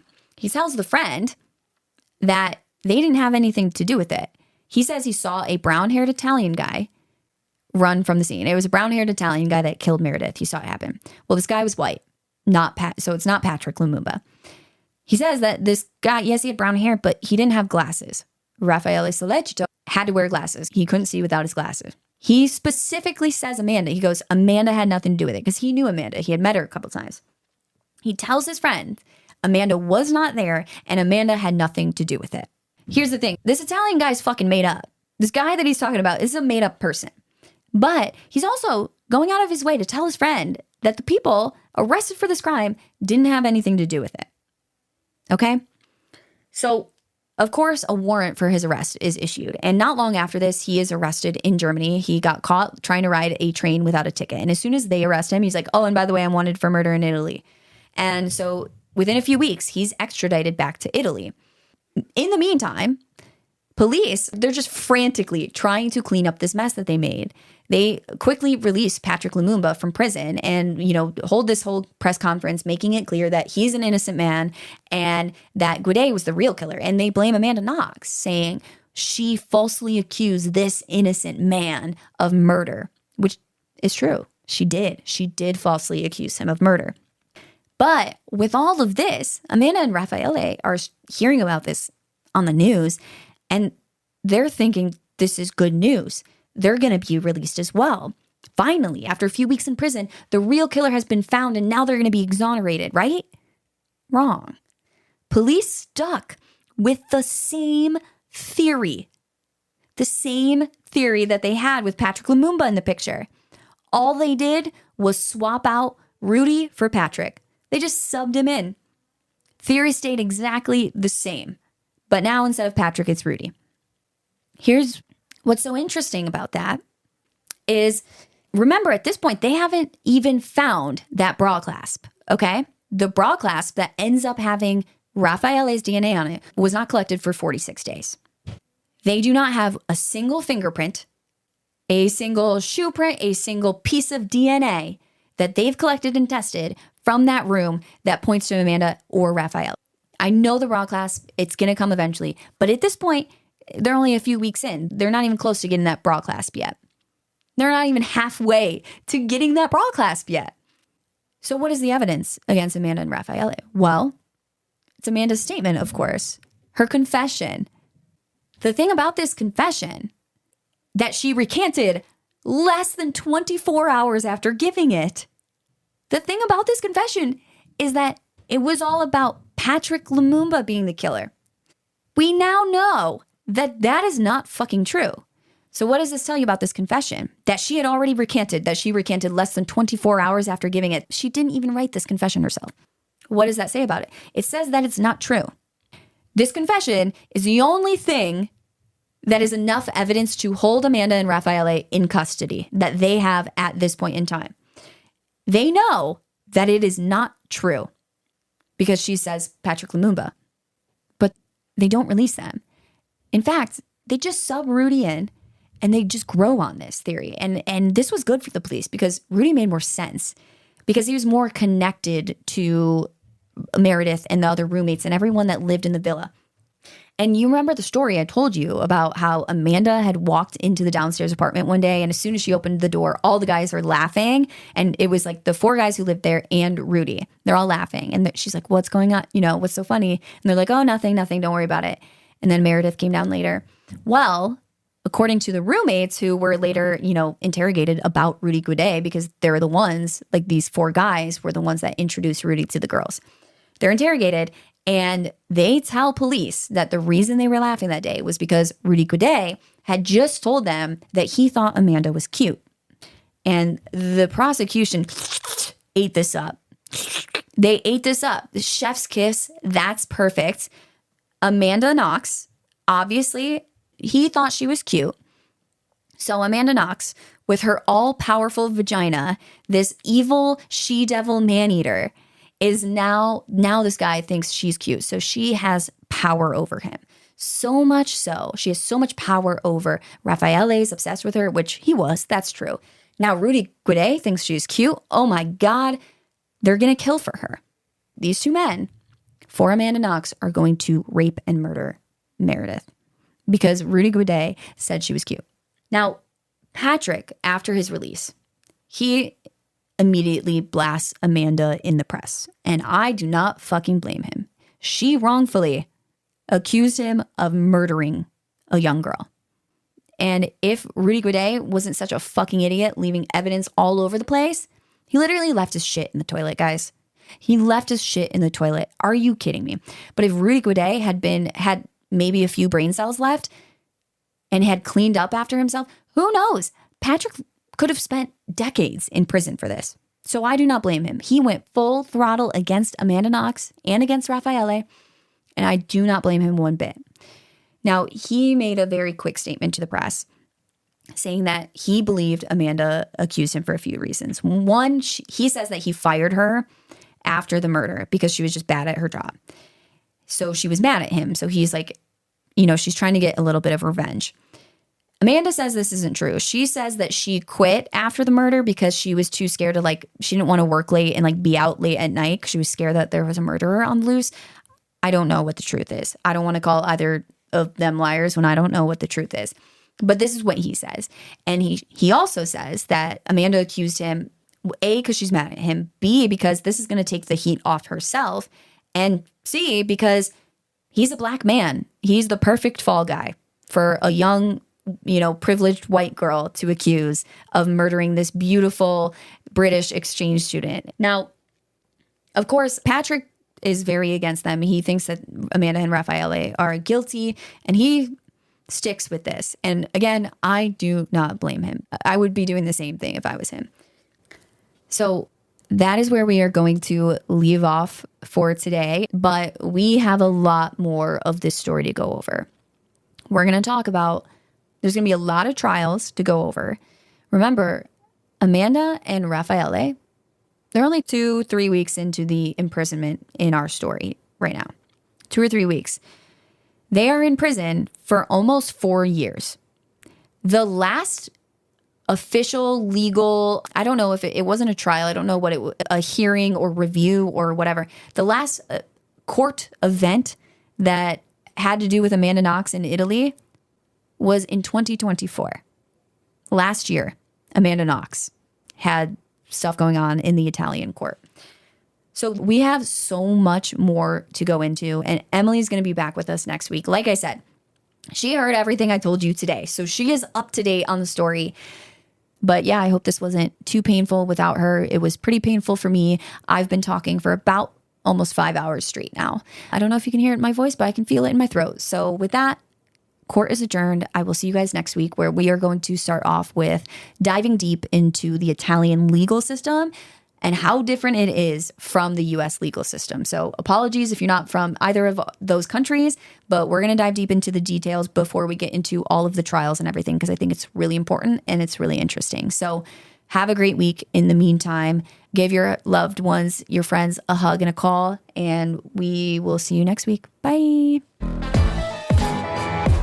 All right, guys, future Kelsey here, and I am here to let you know that we are going to drop a bonus episode this Thursday. It is going to be on the same case. It's going to be part 3. This case has turned out to be, and I don't know why I wasn't expecting it to be, a complete overload of information. There is so much out there, and I just keep finding more and more and more. And so, you know, like I explained in part 1, we are kind of recording as I'm writing and doing the research. And I want to explain how I've come to this part 3 and like kind of some changes that I've made. So this episode that you listened to today, part 2, the majority of it was recorded on a Sunday. The following Tuesday was when part 1 came out. As I listened back after it was released, I felt really unhappy about it. I felt like in part 1, we ended up doing exactly what we set out not to do, what I hoped not to do with this case. And that is, I didn't want to tell a one-sided story. I, prefaced it that I was going into this with a bias, with a belief in the innocence of Amanda Knox and Raffaele Sollecito. But I didn't want to tell you why Amanda Knox was innocent. I wanted to present both sides of the story as much as possible. And I wanted to do Meredith's story and like what happened to Meredith. I wanted to do it justice. And personally, not everyone's going to agree with this, I do believe that it is necessary to talk so much about Amanda Knox at this point, because there's so much information out there. And I know, I know her family's unhappy with, I know so many of you guys are unhappy with, and I feel unhappy with the fact that the focus has shifted from Meredith to Amanda. And I think this happened during the first trials. And we're going to talk a lot about it in further parts of like when this shift happened. And that's why I feel like it is so necessary to talk so much about Amanda Knox, because there's so much information out there. And I feel like if you really want to do your best, not that we're here to solve a case or anything like that, but if you want to do your best to try and figure out the truth for Meredith, you have to dive into all of the information you have. And unfortunately, the overwhelming majority of that information is regarding Amanda Knox. And so personally, again, not everyone's going to agree with this, it's not the amount that we talk about Amanda Knox that bothers me. I think it's necessary. I think it's a necessary evil. But I felt like, I wasn't happy with the amount of information I could find about Meredith. And what's sad is when you Google Meredith's name and click on images, 75% of the images that are going to come up are pictures of Amanda Knox, not of Meredith. And the same thing happens when you Google her name, is like a lot of this information is about Amanda Knox. And so after part 1 came out, I was like, you know what? I really want to find more information about Meredith, about her life, like who she is. So I start digging for it online. And when I tell you I had to dig. And finally I found that her father has written a book on this case. And I had no idea. I started out with reading Amanda and Raffaele's books about the case, and I'm glad I read them. I think I need to read them in order to tell both sides of the story. I wish I had read her father's book first. I just finished it and immediately came over to the mic. So I kind of want to tell you like where we're at. So I was saying most of part 2 was recorded that Sunday, right before part 1 came out. That's because I have now gone back painstakingly. I'm spending my whole Saturday over Labor Day weekend going through and adding in information that is relevant to this time period that I have found that tells the other side of the story better. And by the way, when I say I spend my whole Saturday, Labor Day weekend doing this, I'm not saying that to complain in any way, shape, or form. I chose to do this podcast. I'm not saying it to complain. I'm saying it I want you guys to know I truly, truly care about these stories and about telling them properly and about telling them in a way that does the victim justice as much as I humanly can.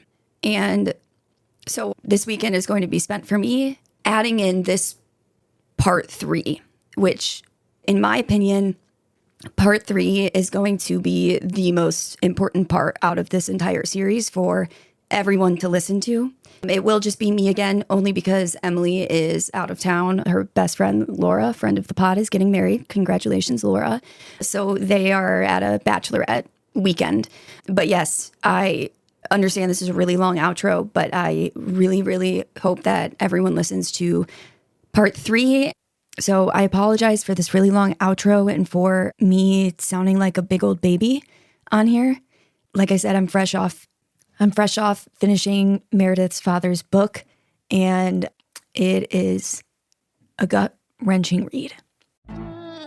Now, if you guys love the pod, make sure you're following us wherever you're listening so you don't miss out on any future episodes. And while you're at it, we'd be forever in your debt if you had left us a 5-star rating. For more content from us, you can follow us on Instagram and TikTok. Both are at A Trial by Podcast. You can also follow us on our Facebook and join our Facebook group.